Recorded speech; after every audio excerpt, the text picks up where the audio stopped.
All right, welcome everybody. Appreciate you spending a little time with us here. Cisco Live, World of Solutions 2014. I know a lot of people have sat through a lot of great presentations already, so I appreciate you taking a little time to sit with me today and talk a little bit about streamlining your troubleshooting process. I'm going to start out this presentation the way all great presentations here at Cisco started off, by telling you something you already know. All right? That's the way presentations start off. I'm going to tell you that applications are complicated. Anybody shocked by that? Nobody's shocked by that. There's a surprise. Applications are complicated. Gone are the days when an application was a server running a piece of software with a local hard drive, right? And then when it had problems, you could go unplug it, plug it back in again, maybe give it a swift kick, and it would start humming again. Right? Applications are way more complicated than that today. And cloud isn't making it any easier. SDN making it any easier. You know, there's a lot of great benefits to those technologies, but they make our troubleshooting lives that much more difficult. 40% of organizations saying their average response time is increasing. Your response times go up, your user experience goes down, right? So we want to alleviate that as much as possible. So that's what you already knew. That's what people talk about all the time. What isn't talked about as often is the business impact of this application downtime. Aberdeen did a study. They said for your average large-sized organizations, cost of business $161,000 an hour for every hour of application degradation or application downtime. And that comes in from a lot of different perspectives. A lot of different things contribute to that number, but that's a pretty big number, right? Minutes matter when you're talking about troubleshooting. So if you can reduce your troubleshooting time, even by a little bit, you can save the business quite a bit of money, right? If we start talking about reducing your mean time to resolution by something as simple as 30 minutes, we're talking about saving the business $80,000. That's impactful. That's real ROI, right? But here's the other thing that people don't talk about often enough, and this is leveraging your performance management solutions to be able to be preventative or proactive uses of these technologies, not just reactive. Because if I can avoid troubleshooting altogether, well, then I save the business the entire cost of application downtime, and I've got real happy users, real happy customers, and everything's running smooth. So if you take nothing else away from this presentation, take away the idea of leveraging your performance management solutions 24/7, 365. Don't pull them out of the closet when a problem happens. Use them for a few minutes, shove them back in the closet. Take advantage of them 24/7. We're going to talk about that as we talk about our streamlining troubleshooting, not only the reactive uses, but also the proactive uses, right? Benefit from it all the time. So let's talk about the first scenario here. Troubleshooting legacy applications. Right? Everybody's got legacy applications within their environment. Right? These applications have grown over the last 8 or 10 or 12 years. People have come and gone, application architects have come and gone, people have contributed new things, interfaces have changed, database structures have changed, maybe some of the content's now hosted off-prem, somewhere else out in the cloud, right? And you're tasked with trying to troubleshoot these complex multi-tier applications without a real solid understanding of exactly how they work, how they do what they do day in, day out. That's where we start talking about application mapping, right? A lot of people understand what a CMDB is, what it does, how it works. What most people don't do is leverage their CMDB on a day-to-day basis because it's challenging. Keeping a CMDB up to date and really being able to take advantage of that information is a real difficult thing. It puts a huge burden on the IT organization. So what we at Network Instruments talk about is dynamic application mapping. What that means is we listen passively on your network. We observe all the communications that happen between all your end users, all your servers, all your back-end storage, and so on. Then we dynamically draw out your application communications, not only which servers are dependent upon one another, but what applications they're dependent upon having. Now, this is something I recommend doing all the time. Always keep this up to date, because things are changing, maybe app dev doesn't tell you about it, and suddenly you go to troubleshoot something changed from underneath you. At Network Instruments, we keep these up to date. So not only can you leverage this information when you're going to go to troubleshoot, but you can use it 24/7 in your day-to-day life. You can take a glance at this and see if there's a red line indicating performance degradation between one or more tiers of that application. So this is a great way to be able to map out your application dependencies. But when I talk about troubleshooting legacy applications, I also want to talk about understanding the messages, understanding that communication, right? So don't just understand who's talking to whom and what protocols they're using. Also understand the messages, baseline normal behaviors, so that when something goes wrong, you know how it's supposed to behave, and you can more easily identify where the degradation is occurring and what's essentially causing that degradation. So understand the messages. When a user logs in, what usually happens with the application? What should be happening? right? Then document that so that you've got it available to you when you're troubleshooting. Legacy applications are one of the major areas we talk with our customers and prospects about because they are so challenging to deal with day in, day out. The next area we want to talk about here is root cause analysis. Right? Everybody talks about root cause analysis, and everybody talks about reducing your mean time to resolution. There's a good reason for that. Right? This statistic shows 42% of all your troubleshooting time is spent just trying to determine what the problem is. Roughly the other half of the time is spent actually resolving the issue, taking whatever actions required to resolve the issue. But I bet every one of us here in the audience today and everyone here at Cisco Live 2014 in San Francisco can point to multiple scenarios where the issue was very easy to resolve. 95% of the time was trying to figure out what needed to be changed. What was the root cause of that issue? So cause analysis is a huge part of troubleshooting. It occupies a ton of time. Sometimes it's, as this statistic shows, at 42%. Sometimes it's 90, 95%. So when we talk about cause analysis, the first thing we look at is where is the problem occurring, right? Is it a network problem? Now, we've got a lot of network engineers, network architects, solution architects here. We're all pretty familiar with networks in general, so we understand what we're showing here on this map. We're showing the different tiers of communication as we traverse a physical infrastructure, and we're showing where propagation delay is occurring or where some other application degradation is occurring within the infrastructure, right? How many of you are tasked with troubleshooting issues that have nothing to do with the network?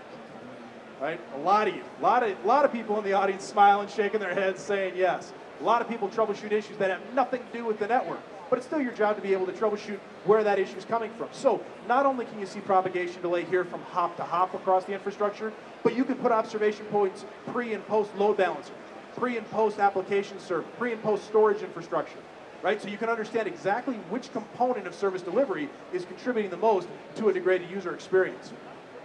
If you find the issue is not the network, and so often the issue is not the network, so you've exonerated the network, but now your task is to help IT in general to understand where the issue is, right? Being able to understand not only the response time of that application, the transactions that that application is experiencing, the number of errors that that application is experiencing, but then to be able to drill down into statistics about how those resources that the application is leveraging are being consumed. What's the CPU utilization look like? What's the memory look like? What's the disk access look like?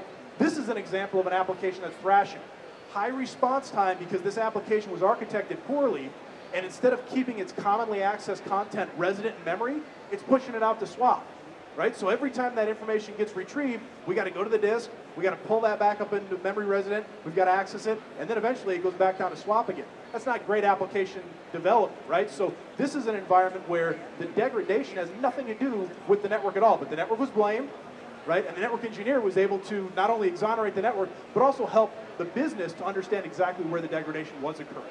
So a ton of value in being able to have these kind of metrics. The last thing I'm going to talk to you about here today is migrating to the cloud. If you sat through the keynote yesterday, you heard a lot about ACI and you heard a lot about the cloud. A lot of promise in the cloud, a lot of organizations talking about moving to the cloud, a lot of organizations saying that within a year, 2 out of 3 organizations believe that half of their applications are going to run in the cloud, right? And it doesn't matter if it's private cloud, hybrid cloud, public cloud, some combination thereof, right? As you move to a cloud-based environment, or if you're just doing something as rudimentary as data center consolidation. A ton of organizations that I've talked to already here today and yesterday when I was out here said we're going to consolidate our data centers globally. We've got 12, we're going down to 4. We're going to change the way we deliver applications and services to the business, to our end users. Maybe that involves the cloud, maybe it doesn't. This is all applicable regardless. The first step in all of this is, again, leveraging your PM platform in a proactive manner. Baseline, behavior analysis. Understand what your user expectations are. I know what my users' expectations are for our network.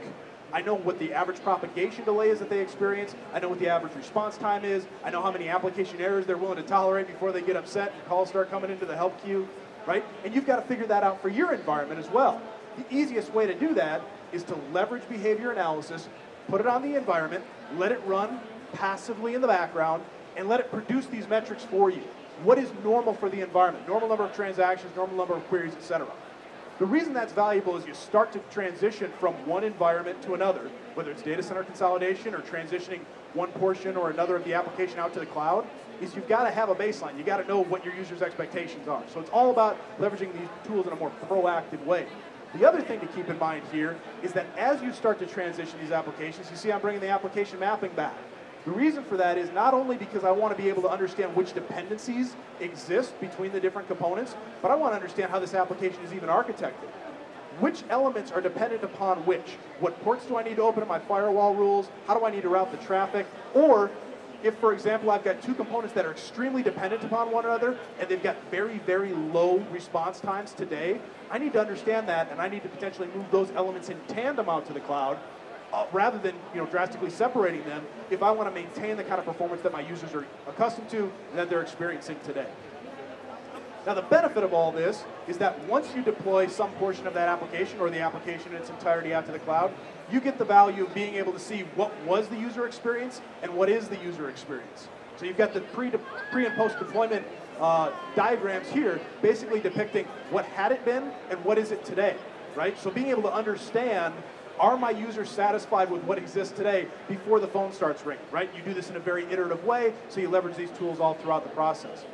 Now the other thing that you saw on that previous slide when I threw up the Challenge 3 slide is that so many organizations are saying that their visibility is significantly hampered when they move some components of their applications out to the cloud. That doesn't have to be the case. We spend a lot of time at Network Instruments talking about the visibility you can obtain when you move to the cloud. Not only do you have your traditional packet-based analysis capability, but you also have flow-based capabilities, and just about every major cloud provider out there, whether they're providing you cloud in a box or it's a SaaS-based cloud environment or whatever it might be, you've got cloud-based metrics that you can pull via their APIs. And so if you can integrate that into one dashboard, you can see your traditional metrics right alongside your API-based metrics from your cloud provider, and you can begin to troubleshoot far greater than you might realize even when portions of your application or the entire application is deployed out into the cloud. So there's a lot of value in those APIs, and if you're interested in talking more about that, we'd love to do it. Stop over and we'll have a conversation about it. Real briefly here, I'm going to tell you a little bit about some of the screenshots that I've been showing up here. Essentially, the Network Instruments product portfolio is comprised of 4 major components. ORS is our reporting server. That's high-level dashboard. That's a lot of the screenshots I've been showing. That's where the behavior analysis takes place, right? That's where your behavior analysis and your baselining occurs. Gigastore is retrospective network analysis. TiVo for the network. Right? You ever been troubleshooting a problem? You get a phone call, there's an issue occurring in the environment, and your answer is, well, let me go deploy some tools. Give me a call back if it happens again. Maybe I'll have caught it. Maybe I can begin troubleshooting, right? That drastically extends your mean time to resolution, and trying to troubleshoot sporadic issues that way is just pointless. It's just a nightmare. So Gigastore is that TiVo for the network, allowing you to go back to exactly when the issue occurred, extract whatever relevant data you've got, and then perform whatever analytics you want to perform on that data. Observer infrastructure, that's device detail, that's cloud APIs, that's SNMP, WMI, that's the ability to drill into your resource consumption and understand the relationships that exist between your resource consumption and your user experience. It's all about bringing performance management together. And then, of course, Observer, that's the traditional troubleshooting and analytics. You need to drill in, you need to understand exactly how those packets are flowing across the infrastructure. That's the product that helps you do it, in conjunction with all the other components. I talk a little fast, I get a little excited. This is stuff that I love.